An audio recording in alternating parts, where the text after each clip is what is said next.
નમસ્કાર મિત્રો, આજે જે ભારતીય જનતા પાર્ટી નર્મદા જિલ્લાના પ્રમુખ દ્વારા જે પીસી કરવામાં આવી અને જેમાં જે આક્ષેપો કરવામાં આવ્યા કે નિરંજનભાઈ વસાવા પાસે જે ડિગ્રી છે, હવે ડિગ્રી જે તમારા ઉચ્ચ નેતાઓ છે એ લોકો જ આટલા વર્ષોથી ડિગ્રી સંતાડે છે, એમને કહી દો કે પહેલા ડિગ્રી બાબતે ખુલાસો કરી દે તો અમે તો નાના માણસો છીએ, અમે તો ડિગ્રી આપવા તૈયાર જ છીએ જ્યાં જોઈએ ત્યાં.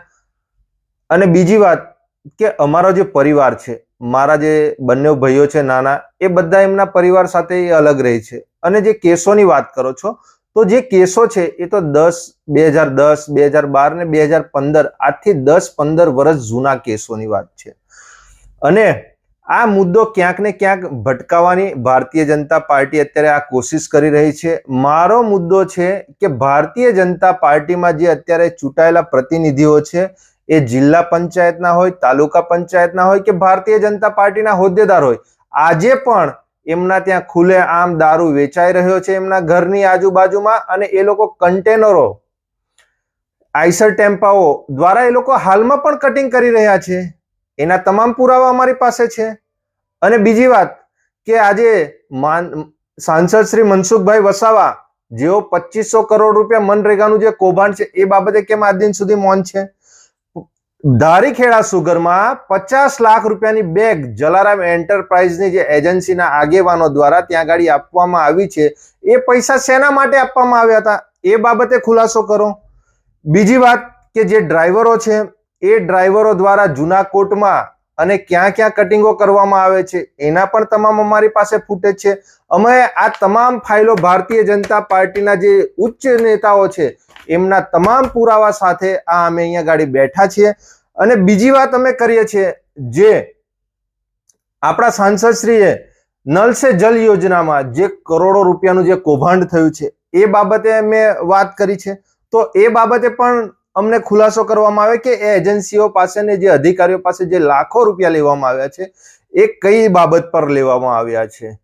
આજે નર્મદા પોલીસને પણ કહીએ છીએ અમે કે છેલ્લા 2 વર્ષમાં જેટલા પણ દારૂ જે સ્ટેટ મોનિટરિંગની ટીમે પકડી હોય કે પછી નર્મદા પોલીસે પકડી હોય, એ તમામ દારૂને સ્કેન કરવામાં આવે અને એ દારૂ નર્મદા જિલ્લામાં આવે છે ક્યાંથી, કઈ ચેકપોસ્ટમાંથી અંદર આવે છે, કયા તાલુકામાં ને કયા ગામમાં એ કઈ રીતે ઘૂસે છે, એમાં કેટલા ભારતીય જનતા પાર્ટીના દિગ્ગજ નેતાઓનો સમાવેશ છે, જિલ્લા પંચાયતના સદસ્યોનો નેતાઓ છે, એ તમામ બાબતે અહીંયા ગાડી સ્પષ્ટતા થશે. આજે ભારતીય જનતા પાર્ટીને આજે નર્મદા જિલ્લામાં અને સમગ્ર ગુજરાતમાં આજે ખુલ્લેઆમ દારૂ, ડ્રગ્સ, જુગાર, આંકડા આજે ખુલ્લેઆમ ચાલી રહ્યા છે. 30 વર્ષથી ભારતીય જનતા પાર્ટીની સરકાર છે તો હજુ સુધી આ નર્મદા જિલ્લામાં અને ગુજરાતમાં દારૂ આવે છે ક્યાં તે નથી અત્યાર સુધી શોધી શકતા.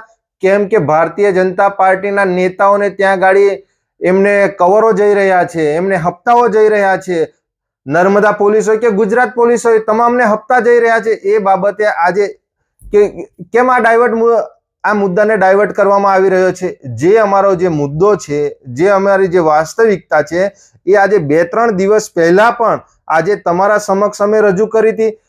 અને અત્યારે પણ કહીએ છીએ, તમે સમય નક્કી કરો, તમે સ્થળ નક્કી કરો, તમે તારીખ નક્કી કરો. અમે 3 દિવસથી તમને વિડીયોના માધ્યમથી અમે જાહેરાત કરી છે.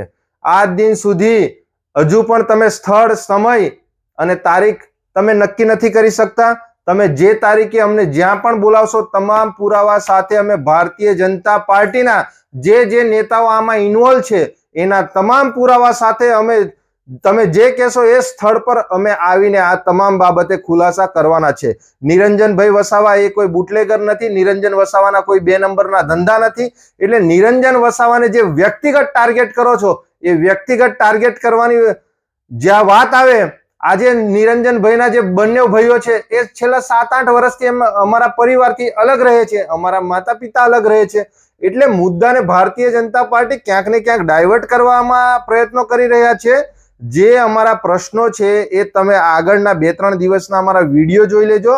અને આજે પણ વિડીયોના માધ્યમથી ભારતીય જનતા પાર્ટીના નેતાઓને અમે કહેવા માંગીએ છીએ કે મુદ્દાઓને ડાયવર્ટ કરવાનું બંધ કરો અને જે મુદ્દા પર આપણે ચર્ચા કરવાની છે, જે ડિબેટ કરવાની છે, એ બાબતની વાત કરો.